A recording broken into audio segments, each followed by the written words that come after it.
ஏசாயா தீர்க்கதரிசன புஸ்தகம் 40வது அதிகாரம் அதனுடைய 5வது வசனத்தை வாசிக்கிறேன், கவனியுங்கள்.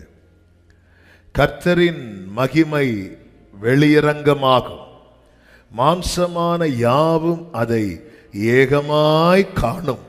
கர்த்தரின் வாக்கு அதை உரைத்தது என்றும் வனாந்திரத்திலே கூப்பிடுகிற சத்தம் உண்டாயிற்று. கைகளை உயர்த்தி ஆமென் சொல்லுங்க பார்க்கலாம். கர்த்தரின் மகிமை வெளியரங்கமாகும், மாம்சமான யாவும் அதை ஏகமாய் காணும். கர்த்தரின் வாக்கு அதை உரைத்தது. கர்த்தரின் வாக்கு எதை உரைத்ததோ அது எல்லா கண்களும் காணும்படிக்கு வெளியரங்கமாகும். ஆமென் சொல்லுங்க பார்க்கலாம். கர்த்தருடைய வார்த்தை எதை உரைத்ததோ அது எல்லா கண்களும் காணும்படிக்கு வெளியரங்கமாகும். லூக்கா சுவிசேஷம் 1வது அதிகாரத்தில் அதனுடைய 11வது வசனத்தில் நீங்கள் பார்த்தீர்களே ஆனால், சகரியா என்கிற தேவ மனிதன் ஆசாரிய முறைமையின்படி ஆலயத்துக்குள்ளே பிரவேசித்து தூபம் காட்டி கொண்டிருக்கிறான். வெளியே ஜனங்க இருக்கிறாங்க, உள்ளே மகா பரிசுத்த ஸ்தலத்திலே தூபம் காட்டி கொண்டிருக்கும் போது 11வது வசனத்திலே சொல்லப்பட்டிருக்கிறது, அப்பொழுது கர்த்தருடைய தூதன் ஒருவன் தூப பீடத்தின் வலது பக்கத்திலே நின்று அவனுக்கு தரிசனமானான். சகரியா அவனை கண்டு கலங்கி பயமடைந்தான். ஏன் கலங்கி பயமடைந்தான் என்றால், எதிர்பார்க்காத ஒரு காரியம் நடக்கிறது. எதிர்பார்க்காத ஒரு காரியம் நடக்கிறது. சகரியாவுக்கு நல்லா தெரியும், 400 வருஷம் ஆச்சு இப்படி ஒரு சம்பவம் நடந்து. இந்த சகரியாவுக்கு முந்தைய ஒரு சகரியா உண்டு, தீர்க்கதரிசி. அந்த சகரியாவை கொலை செய்து விடுவார்கள். அதோடு கர்த்தருடைய வார்த்தை வெளிப்படுவது நின்று போயிற்று. அதை தான் பைபிள் ஸ்காலர்ஸ் இருண்ட காலம் என்று சொல்லுகிறார்கள். 400 ஆண்டுகள், 400 ஆண்டுகள். பழைய ஏற்பாட்டில் 400 ஆண்டுகள் அடிமைத்தனத்தில் இருந்தாங்க, ஒரு மாற்றம் இல்லை. அந்த 400 ஆண்டுகள் முடிந்த பிறகு இரட்சகனாய் கர்த்தர் மோசேயை எகிப்துக்கு அனுப்புனது போல இந்த இருண்ட காலம் முடிகிற டைம் எப்படி முடிந்தது? மோசேயை பார்க்கிலும் பெரியவரான உலக இரட்சகரை கர்த்தர் இந்த பூமியிலே தந்தருளினார். எனவேதான் அவர் செல்லுகிற இடத்தை குறித்து இப்படி சொல்லப்பட்டிருக்கிறது, இருளில் இருந்த ஜனங்கள் பெரிய வெளிச்சத்தை கண்டார்கள். அப்போ ஆராதனை நடந்துட்டு தான் இருக்குது, ஆசாரியர்கள் வழக்கத்தின்படி செய்யறாங்க. ஆனா இப்படி ஒரு சம்பவம் 400 ஆண்டுகள் ஆச்சு நடந்து. அதனால சகரியாவுக்கு நல்லா தெரியும், என்னதான் ஆராதனை பண்ணாலும் யாரும் வரப்போறது கிடையாது. ஆனது சகரியாவை குறித்து சொல்லப்பட்டிருக்கிறது, அவன் இந்த வார்த்தையின்படி நடக்கிறவன். வார்த்தையின்படி அவன் தூபம் காட்டும் போது, இதுக்கு முன்னாடி தூபம் காட்டியிருப்பான், ஒருவேளை நினைச்சிருப்பார், எப்படியும் யாரும் உள்ள இல்லை, நம்ம போய் நம்ம கடமையை செய்வோம். தூபம் காட்டிட்டு இருக்கும் போது திடீர்னு தூதன் வந்து நிற்கிறான். எதற்கு வந்து நிற்கிறான் தெரியுமா? கர்த்தருடைய வாக்கு உரைத்ததை சொல்ல. ஆண்டவர் வாக்குத்தத்தம் தருவது பல நேரத்தில் திடீர்னு இருக்கும்.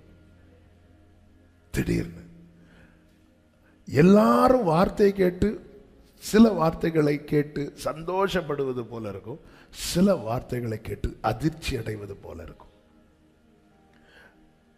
ஏன்னா நம்முடைய சூழ்நிலைக்கும் அதுக்கும் சம்பந்தமே இருக்காது. திடீர்னு எதிர்பார்க்கவே இல்லை. மந்தையை காத்து கொண்டிருக்கும் போது திடீரென்று மகிமை பிரகாசிக்குது.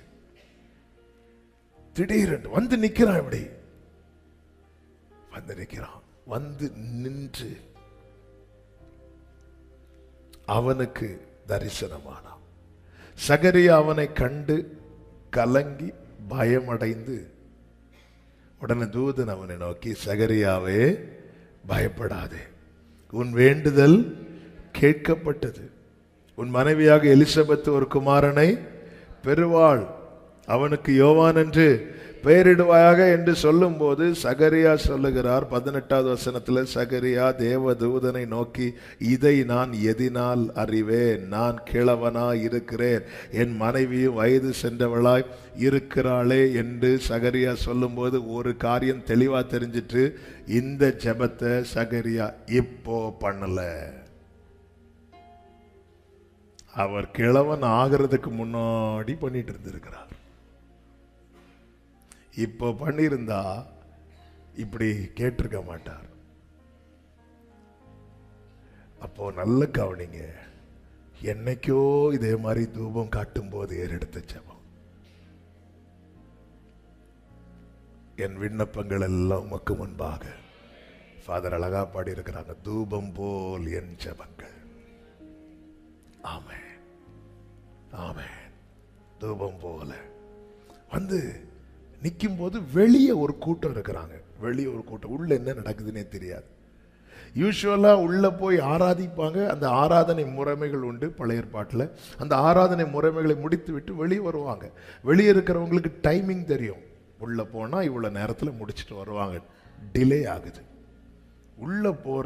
உள்ள போன சகரியா வர தாமதம் ஆகுது. ஏன் தாமதம்? உள்ள வார்த்தை கொடுக்கப்படுகிறது. கேட்டது 2 காதுகள். சொல்லும் போது இருக்கிற சூழ்நிலை, நிறைவேற்றப்பட்ட பின்பு உண்டாகிற நிலை, இது 2க்கு நடுவில் இருக்கிற ஒரு நிலை இருக்கிறது. அந்த நிலை ரொம்ப ஒரு எல்லாருக்குமே அது ஒரு சுமூகமான நிலையா என்று கேட்டால் கிடையாது. காரணம், சங்கீதம் 105:19 சொல்லப்பட்டிருக்கிறது, கர்த்தருடைய வார்த்தை நிறைவேறும் அளவும் அவருடைய வசனம் அவனை புடமிட்டது. புடமிடுகிற காரியம், பிரசங்கம் பண்ணுவது ரொம்ப அழகான டாபிக். ஆனால் அந்த ப்ராசஸில் போகிறது, ஆண்டவர் நான் பிரசங்கம் மட்டும் பண்ணிட்டு போயிடாண்டவரே, நீங்கள் வேணா மக்களை புடமிடுங்க, அது ரொம்ப பெயின்ஃபுல்லான ப்ராசஸ். அதனால தான் பெரிய தரிசனத்தை உடையவன் பானபாத்திரக்காரன்ட்ட கேட்கிறான், நீ வாழ்ந்திருக்கும் போது என்ன நினைச்சுக்கோ. ஹல்லேலூயா. பெரிய திட்டத்தை உடைய தாவீது ஒரு ஆசாரியன் வீட்டில் போய் சாப்பிட்றதுக்கு ஏதாவது அப்போ இருக்குன்னா கொடுங்க. இருதயத்துக்கு ஏற்றவனுக்கு நிலைமையை பார்த்தீங்களா? அதை புடம் எடுக்கிற ப்ராசஸ் வந்து ரொம்ப பெயின்ஃபுல்லானது. இங்கே சொல்லப்பட்டாகிவிட்டது. சொல்லப்பட்டது சகரியாவுக்கு மட்டும்தான் தெரியும். வெளியே வராரு. வெளியே வரும்போதே கர்த்தர் வாயை அடைச்சிட்டார்.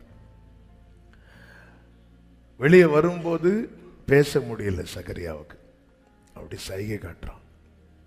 என்ன சைகை? அதாவது ஃபர்ஸ்டா அதாவது லைஃப்ல பேச முடியாதவங்க சைகை காட்டி பழகிடுவாங்கல்ல. வெரி ஃபர்ஸ்ட் டைமா அவன் வாய் அடைக்கப்படுது. என்ன சைகை காட்டி என்ன புரிய வைக்கிறதுக்கு? எல்லாரும் நினைச்சிருப்பாங்க கர்த்தர் தண்டித்தார் என்று.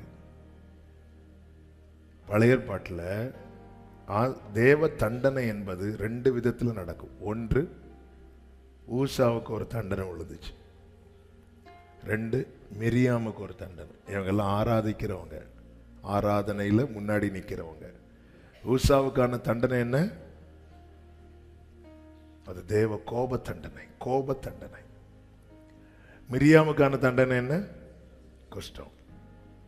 ஆனா இது தண்டனை கிடையாது. இவன் மகா பரிசுத்த ஸ்தலத்திலிருந்து வெளியே வந்து, இது தண்டனை கிடையாது. கர்த்தர் வாய் அடைக்கிறார். ஏன்? நீ சமூகத்திலேயே அவிசுவாச வார்த்தையை பேசுற, வெளியே போ.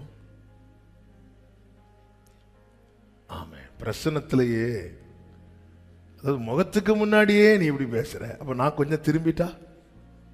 2 பேர் எருசலேம்ல இருந்து எம்மாவுக்கு போனாங்க. இயேசு அவர்களோடு கூட போனார். கொஞ்சம் ஆண்டவர் பார்க்கிறார், சரி நம்ம காட்டாம கூட போ. நம்ம காட்டிட்டா வெளியே இருந்து என்னத்த வாழ்க்கை, என்னத்த ஜோம் பண்ணி அப்படி சொல்லிட்டு உள்ள வந்ததும் அவ்வளவுதான். எனக்கு குறித்ததை நிறைவேற்றி முடிப்பவர். வெளியே போய் இதெல்லாம் நடக்கிற மாதிரி எல்லாம் தெரியாது. ஆமே சொல்லுவோம். இதெல்லாம் ஜெபத்துல வச்சு உள்ள வந்ததும் தூங்காமல் ஜெபிக்கும் வரோம் ஆண்டவர். அதனால சில நேரத்தில் ஆளை காட்டாமலே கூட வந்துட்டே இருப்பார். கூட வந்தோடனே ஒருத்தர் இருந்தார். அப்படியா? யாரு? உங்களுக்கு தெரியாது? அந்த நஸ்ரேயனாகிய இயேசு. நீ சீஷன் தானே, எங்க குருன்னு ஏன் சொல்ல முடியல? அவர் இருந்திருந்தா, குருவே, எங்கள் தகப்பனே. பல நேரத்தில் இப்படி அறியாம கூட வந்துட்டு இருக்கிறார். என்ன செய்யறோம் பேசுறோன்னு. அதுக்கப்புறம் அவர் பிரசங்கத்தை பார்த்தீங்கன்னா கடினமா பேசுவார். லூக்கா 24. ஆமே, வாயை அடைச்சிட்டார். எது வரைக்கும்?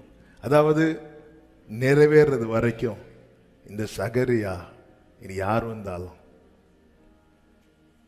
இவ்வளவுதான். ஏதாவது கேட்டா சைகை காட்டினான். ஏதாவது கேட்டா உரைக்கப்பட்ட போது கேட்டது 2 காதுகள்.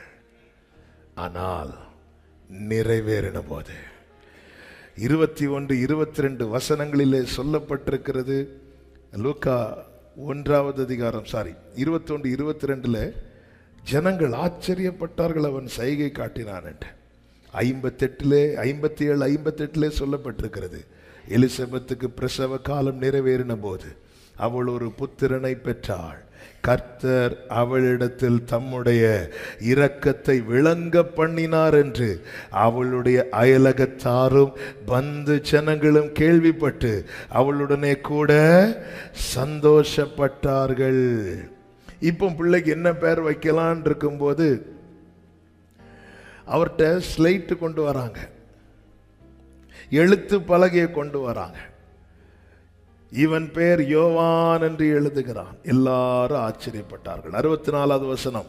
உடனே அவனுடைய வாய் திறக்கப்பட்டு அவனுடைய நாவும் கட்டவிழ்க்கப்பட்டு தேவனை ஸ்தோத்தரித்து, கேட்கும் போது எப்படி பேசினான்? தன்னை சொல்லி பேசினான். நான் கிழவனாயிருக்கிறேன். நிறைவேறும் போது தன்னை சொல்லல.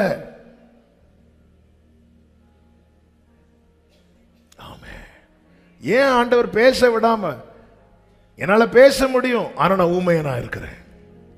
பேச முடியும், ஆனா நான் ஊமையனா இருக்கிறேன். ரீசன் என்ன? நான் என்ன சொல்லி பேசிட்டு இருக்கிறேன். வாயட. ஹல்லேலூயா, ஹல்லேலூயா. சூழ்நிலையை பார்க்காதீங்க. நிறைவேறும் போது க்ளோரி, க்ளோரி. சபையே, உங்களுக்கான செய்தி இதுதான். நிறைவேறும் போது அவரை சொல்லி பேசுறதை இப்பவே பேச தொடங்கு. ஆமே, நான் கிழவனா இருக்கிறேன் என்று சொல்வதை காட்டிலும் அவர் சர்வ வல்லவர் என்று சொல்லு. நான் பலவீனன் என்று சொல்வதை காட்டிலும் அவர் பலப்படுத்துகிறவர் என்று சொல்லு. தேவனை ஸ்தோத்தரித்து பேசு, தேவனை புகழ்ந்து பேசு. என் பலவீனத்தில் அவர் பலன். ஹல்லேலூயா. ஆண்டவரே, இந்த முள் என்னை குத்துதுப்பா, என்ன குத்துதுப்பா. இதே பவுல் அந்த சீக்கிரட்டை பிடிச்சிட்டாரு. பிடிச்சதும் பிலிப்பியருக்கு எழுதும் போது, என்னை பலப்படுத்துகிற கிறிஸ்துவினாலே எல்லாவற்றையும் செய்ய.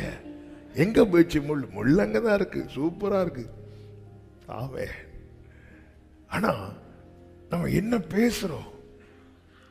சொன்னது கர்த்தர். எங்க என்னைக்கோ பண்ண ஜெபத்துக்கு பதில வந்துட்டு உன் வேண்டுதல் கேட்கப்பட்டதுன்னா ஏன் ஜெபமா? அது எந்த ஜெபம்? அதான்ப்பா உன் மனைவி. ஐயோ, அது 2000 பண்ணது. இப்போ நானும் கிளவேன். ஏன்? இது நிறைவேறது வரைக்கும் நீ செய்கை தான் காட்டுவ, செய்கை தான். சில பெயின்ஃபுல்லான ப்ராசஸ்ல போ. சிஸ்டர் எப்படி இருக்கீங்க? செய்கை தான் காட்டிட்டு இருக்கிறோம். நல்லா வீட்டில் நல்ல செய்கை தான் காட்டிட்டு இருக்கிறோம். இது இது அடுத்து என்ன பண்ண போறீங்க? செய்கை தான் காட்டிட்டு இருக்கிறோம். செய்கை தான் காட்டும். இதை எப்படி மேனேஜ் பண்ண போறீங்க? செய்கை, செய்கை.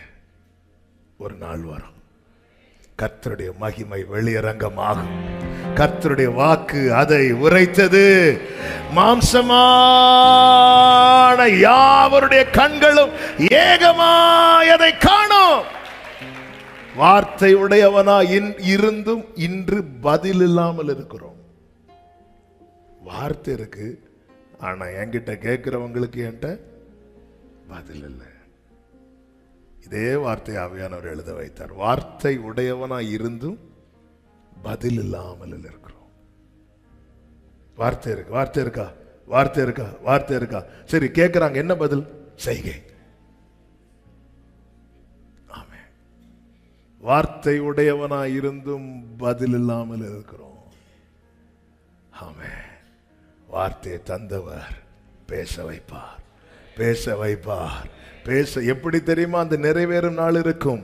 புலம்பி அல்ல, ஸ்தோத்தரித்து ஸ்தோத்தரித்து. ஆமென் சொல்லுங்க பார்க்கலாம். எல்லாரும் கைகளை உயர்த்தி, வலது கரத்தை உயர்த்தி சொல்லுங்க.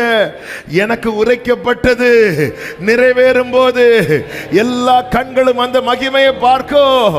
எனக்கு உரைக்கப்பட்டது நிறைவேறும் போது எல்லா கண்களும் அந்த குளோரியை பார்க்கும், அந்த மகிமையை பார்க்கும். கர்த்தருடைய மகிமை வெளியரங்கமாகும்.